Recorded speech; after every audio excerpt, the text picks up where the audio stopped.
लोकसभा चुनाव 2024 के लिए कांग्रेस ने उम्मीदवारों की एक और लिस्ट जारी कर दी है। 29 मार्च को आई इस लिस्ट में 2 राज्यों के कुल 5 उम्मीदवारों के नाम हैं, जिनमें से 3 नाम कर्नाटक के प्रत्याशियों के हैं और 2 नाम राजस्थान के प्रत्याशियों के हैं।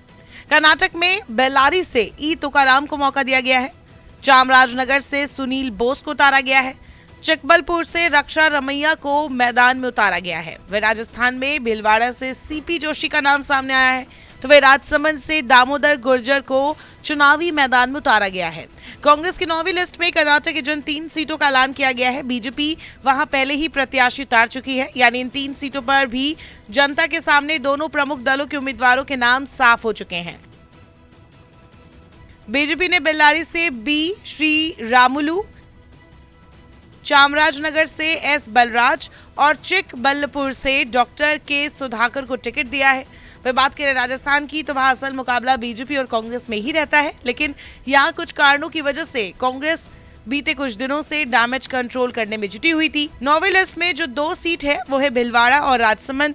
राजसमंद सीट पर पहले पूर्व विधायक सुदर्शन सिंह रावत को उतारा गया था, लेकिन उन्होंने इनकार करने के बावजूद टिकट देने की बात कहते हुए चुनाव लड़ने से इनकार कर दिया था। इसके अलावा कांग्रेस ने भिलवाड़ा में पहले दामोदर गुर्जर को उम्मीदवार बनाया था, लेकिन इसके बाद भी बीजेपी की तरफ से सवाल उठाए गए कि राजस्थान में एक भी ब्राह्मण प्रत्याशी अब तक कांग्रेस ने नहीं उतारा है। इससे कांग्रेस का सोशल इंजीनियरिंग वाला फॉर्मूला गड़बड़ा गया। बीजेपी के साथ साथ ब्राह्मण संगठनों के निशाने पर कांग्रेस आ गई थी, जिसके बाद इन सीटों पर मंथन करने के बाद नाम बदले गए। भिलवाड़ा से अब पूर्व विधानसभा अध्यक्ष सीपी जोशी को उम्मीदवार बनाया गया है। वहीं दामोदर गुर्जर को भिलवाड़ा से राजसमंद सीट पर भेजा गया है। दामोदर गुर्जर को राजसमंद सीट देकर कांग्रेस ने गुर्जर समुदाय को भी खुश करने का काम किया। कांग्रेस इससे पहले जयपुर शहर की लोकसभा सीट पर भी प्रत्याशी बदल चुकी है। यहाँ पहले सुनील शर्मा को प्रत्याशी बनाया गया था, लेकिन जयपुर डायलॉग्स विवाद के चलते सुनील शर्मा का टिकट बदलकर पूर्व मंत्री प्रताप सिंह खाचरियावास को उम्मीदवार बनाया गया। बता दें, सीपी जोशी कांग्रेस के बड़े ब्राह्मण नेता है। पीसीसी चीफ से लेकर केंद्र में मंत्री रहे हैं। ऐसे में कांग्रेस ने सीपी जोशी को चुनावी मैदान में उतारकर मुकाबले को दिलचस्प बना दिया है। बीजेपी की बात करें तो राजसमंद में बीजेपी ने महिमा विश्वेश्वर सिंह को चुनावी मैदान में उतारा है, यानी सीट पर दोनों दलों ने उम्मीदवारों का ऐलान करते हुए जनता के सामने पत्ते खोल दिए हैं। हालांकि भिलवाड़ा से अभी तक बीजेपी ने कोई उम्मीदवार नहीं उतारा है।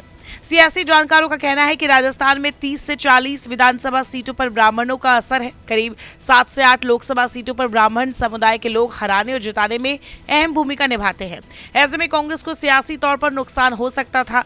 हालांकि राजस्थान में ब्राह्मण बीजेपी का वोटर माना जाता है, लेकिन ग्रामीण और शहरी इलाकों में बड़ी संख्या में ब्राह्मण कांग्रेस को वोट देते रहे हैं। कांग्रेस के रणनीतिकारों ने सीपी जोशी को टिकट देकर बीजेपी से उनका मुद्दा छीन लिया है। इसीलिए 9वीं लिस्ट में सबसे ज्यादा चर्चा इसी नाम की हो रही है। नमस्कार, मैं हूं मानक गुप्ता। अगर आपको हमारा ये वीडियो पसंद आया हो तो इसे लाइक और शेयर जरूर करें, और हाँ, हमें सब्सक्राइब और फॉलो करना ना भूलें, ताकि आप देश और दुनिया की कोई खबर मिस ना करें। तो जुड़े रहिए हमारे साथ और देखते रहिए न्यूज़ 24।